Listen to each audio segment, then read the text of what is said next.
नमस्कार दोस्तों, जय माता दी। आज मैं आपको जितिया व्रत की कथा सुनाने जा रही हूँ। तो प्रेम से बोलिए जी मुतवंदन बाबा की जय। किसी गांव में माँ और बेटा रहते थे और बेटे की पत्नी।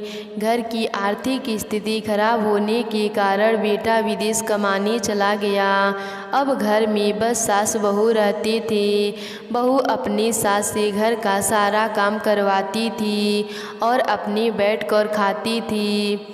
एक दिन बहू बोली, माँ जी जाइए बगीचे से लकड़ियाँ लेते आइए। सास बोली, बहू तू तो जानती है कि मेरे आँखों से कम दिखाई देता है। मैं कहीं गिर जाऊंगी और इस बुढ़ापे में चोट लग जाएगी तो मैं क्या करूंगी। मेरा तो बेटा भी नहीं है घर पर। यह बात सुनकर बहू को गुस्सा आ गया और शाम को खाना बनाते समय बहू ने एक कढ़ाई तेल गरम किया और अपनी सास के ऊपर लाकर गिरा दिया। सास चिल्लाने लगी, उसके शरीर में जलन होने लगी। उसके बाद जब सारे गांव वाले सो गए तब रात में बहू अपने सास को खेत में ले जाकर घसीटने लगी। बहू ने सोचा ऐसा करने से मेरी सास मर जाएंगी, लेकिन सास नहीं मरी। सास रोती और कहती, बहू छोड़ दो, तुम जो बोलोगी मैं वह करूँगी। बहू गुस्से से सास को घर लाई और एक कोने में बैठा दी। अगले सुबह बेटा विदेश से कमा कर घर आ गया और अपनी पत्नी से बोला, माँ कहाँ है? पत्नी बोली, कहीं पड़ोसन के घर घूमने गई होंगी। जब शाम हुआ तो पति पत्नी खाना खाने बैठे।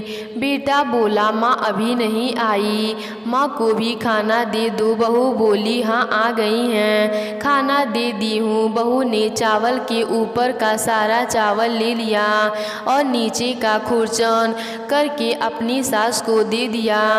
सास एक कोने में बैठकर खाना खा रही थी और बोल रही थी, ना मैं लोगों के कहने पर जितिया का व्रत करती, ना जीमुत भगवान का कृपा हम पर होता, ना अभिमान होता, ना बहू घर में आती, ना खुरचनियाँ देती और ना ही पेट में दर्द होता। यह बात बेटा सुनना, लेकिन उसे समझ नहीं आया। बेटा अपनी पत्नी से पूछा, माँ क्या बोल रही है? बहू बोली, आपकी माँ दूसरी शादी करने को कह रही है। बेटा बोला, माँ इस उम्र में शादी करने को कह रही है। बहू बोली, हाँ। बहू की बात सुनकर बेटा दूसरे दिन एक आदमी खोजकर अपनी माँ की शादी करा दिया और माँ को विदा करा दिया। जब कहार डोली लेकर जा रहे थे तो कुछ दूर चलने पर उनको प्यास लग गई और उन्होंने डोली नीचे उतारी और पानी पीने तालाब के पास चले गए। बूढ़ी माई डोली में से उतरकर जंगल में भाग गई और शादी वाला कपड़ा बदलकर अपना पुराना साड़ी पहन ली और वापस आकर वहीं डोली के पास एक पेड़ के नीचे बैठ गईं। कहारों ने जाकर उसी बूढ़ी अम्मा से पूछा, बूढ़ी अम्मा क्या आपने किसी दुल्हन को जाते देखा है? बूढ़ी अम्मा बोली, नहीं, मुझे तो आंखों से दिखाई ही नहीं देता, मैंने नहीं देखा। कहार खाली डोली लेकर वापस चले गई। सास वापस गांव आ गई। सारे गांव वाले बोले, बुढ़िया तो वापस आ गई। गांव वाले पूछे, बुढ़िया माई क्या हुआ, तू वापस क्यों आ गई? तब बुढ़िया माई सारी बात गांव वालों को बताई कि मेरी बहू गर्म तेल करके मेरे ऊपर गिरा दी, खेत में ले जाकर घसीटी। जब मैं नहीं मरी तो मुझे घर लाकर एक कोने में बैठा दिया। खाना अपने अच्छा अच्छा खाती और मुझे खुरचन देती। वह खाना मैं खाती तो मेरा पेट नहीं भरता और मेरे पेट में दर्द भी होता। रोज़ मैं यही कहती, ना मैं जितिया का व्रत करती, ना अभिमान होते और ना बहू घर में आती, ना खुरसन देती और ना ही मेरे पेट में दर्द होता। यही बात मैं कह रही थी। मेरा बेटा बहू से पूछा, माँ क्या बोल रही है? बहू बोली, तुम्हारी माँ पति मांग रही है। बेटा बहू से नहीं पूछा कि मेरी माँ इतनी बूढ़ी हो गई हैं, वो पति क्यों मांग रही है? बेटा बहू की बात सुनकर मेरे लिए पति खोज लाया और मेरी शादी करवा दी। मैं डोली से भागकर घर आ गई। इतनी बुढ़ापे में मैं किसी के घर जाकर क्या करूँगी? यह बात जब बेटा को पता चली तो बेटा अपनी पत्नी को खूब मारा और उसे घर से निकाल दिया और अपनी माँ के साथ रहने लगा। इस प्रकार जी मुतवाहन की कृपा से बुढ़िया को उसका बेटा मिल गया। तो प्रेम से बोलिए जी मुतवंदन बाबा की जय। जीतिया व्रत की दूसरी कथा के अनुसार किसी नगर में एक मालिन रहती थी। उसका कोई संतान नहीं था।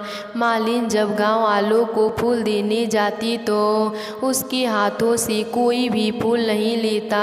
सब उसको ताना मारते कि यह तो पापिन है, इसका कोई संतान नहीं है, बाज कहीं की फूल देने आ जाती है। मालिन सब लोगों की ताना सुनकर वह परेशान हो जाती थी। एक दिन मालिन बगीचे में फूल तोड़ने गई। मालिन वहीं बगीचे में बैठ गई और लोगों की बातें सोचने लगी। उसे इतना दुख हुआ कि वह वहीं बैठकर रोने लगी।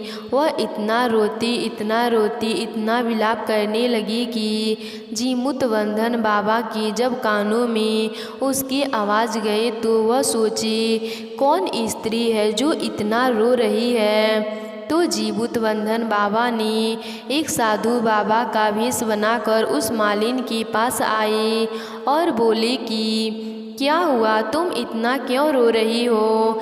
तो मालिन बोली कि हे महाराज, मेरा कोई पुत्र नहीं है, इसीलिए सारे लोग मुझे ताना मारते हैं, मैं क्या करूं? साधु बाबा जब मालिन की बात सुने तो उस पर उन्हें दया आ गई। जी मुतवंदन बाबा बोली, जाओ बेटी, तुम जीवित पुत्रिका का व्रत करना। जी मुतवंदन बाबा की कृपा से तुम्हें औलाद की सुख जरूर मिलेंगे। अब वह मालिन साधु बाबा के चरणों में गिर गई और उन्हें बार बार प्रणाम करने लगी कि धन्यवाद बाबा, जो आपने हमें यह उपाय बताई। साधु बाबा इतना बताकर वहाँ से अंतर ध्यान हो गई। जब जीतिया का व्रत आया तो मालिन ने जीतिया का व्रत किया और 1 साल बाद मालिन को एक पुत्र की प्राप्ति हुई। लेकिन यह क्या, मालिन ने देखा कि मुझे तो एक पुत्र के रूप में मेढक पैदा हुआ है। मालिन मेढक को देखकर डर गई। वह बोली, यह क्या हो गया? लेकिन था तो मालिन का बेटा, जिसको मालिन ने 9 महीने अपने कोख में पाला था। मेढक को देखकर मालिन को दया आ गई। मालिन ने अपने बेटे का नाम अभिमान रखा। कुछ दिनों बाद मेढक बड़ा हो गया। एक दिन नगर के राजा की बारात जा रही थी। उस आदमियों के साथ मेढक भी कूदते कूदते शादी में चला गया। जब शादी होने का समय आया तब पंडित जी ने सिंदूर दान करने को कहा। मेढक भी बारातियों के बीच में बैठा था। मेढक ने सुना तब तुरंत कूद कर दुल्हन के मांग में सिंदूर डाल दिया। सारे बाराती वाले भाग कर गए। सब लोग ने कहा, मारो मारो इसको मारो। उसके बाद राजकुमारी बोली, नहीं, कोई इसको नहीं मारेगा। आज से यह मेरे पति है, मेरे भाग्य में यही है, यही मेरे पति हैं। यह बात सुनकर राजा गुस्सा हो गए और बोली, राजकुमारी की शादी एक मेढक से होगी, यह देखने से पहले मैं मर जाऊंगा। राजा ने राजकुमारी को डोली में बैठाकर मेढक के साथ विदा कर दिया और बोला, यहाँ कभी मत आना। कम्हारों ने डोली लेकर कुछ दूर आए। तब कम्हारों ने गाँव वाले से पूछे कि यह मेढक कहाँ रहता है। गाँव वालों ने बताया, यह मेढक मालिन के घर रहता है, यह उसी का बेटा है। मालिन अपने बेटे का इंतजार कर रही थी। तभी कम्हार ने डोली उसके घर उतारी। मालिन डोली देखकर हैरान हो गई। मालिन ने कम्हारों से पूछा, यह डोली यहाँ पर क्यों उतार रहे हो। कम्हारों ने कहा कि तुम्हारे घर का मेढक रानी से शादी कर लिया है, यह यही रहेंगी। कम्हारों ने डोली वहीं रख कर चली गई। मालिन ने राजकुमारी को देखा और पूछा, आप यहाँ क्यों आई हैं? आप यहाँ से चले जाइए, मेरा कोई बेटा नहीं है और आपको रहने के लिए मेरे पास घर भी नहीं है। आप राजकुमारी हैं, आप कैसे यहाँ रहेंगी? आप जाइए यहाँ से। राजकुमारी जी, आप किसके साथ यहाँ रहेंगी? तब राजकुमारी ने कहा, जिससे मेरा विवाह हुआ है उसी के साथ रहूँगी। मालिन बोली, वह तो एक मेढक है, अपनी सारी उम्र एक मेढक के साथ कैसे बिताएंगी? तब राजकुमारी बोली, यही मेरा भाग्य है। तब मालिन बेचारी क्या करे। राजकुमारी घर में रहने लगी। मेढक रोज सुबह सुबह घर से चला जाता और जब आधी रात बीत जाती तब वह अपने घर आ जाता।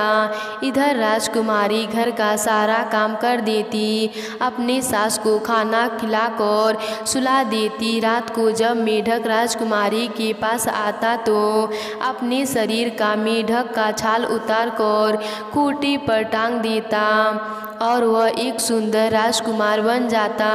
उसके बाद राजा रानी आपस में बातें करते समय बिताते। फिर सुबह होते ही मेढक का छाल पहनकर मेढक चला जाता। यही सिलसिला कुछ दिनों तक चलता रहा। एक दिन राजा रानी आपस में बातें कर रहे थे, तभी अचानक मालिन की नींद खुल गई। उसे किसी को बात करते हुए आवाज़ सुनाई दी। मालिन कुछ नहीं बोली और सो गई। जब सुबह हुआ तब मालिन ने राजकुमारी से पूछा, बहू तुम रात को किससे बातें कर रही थी?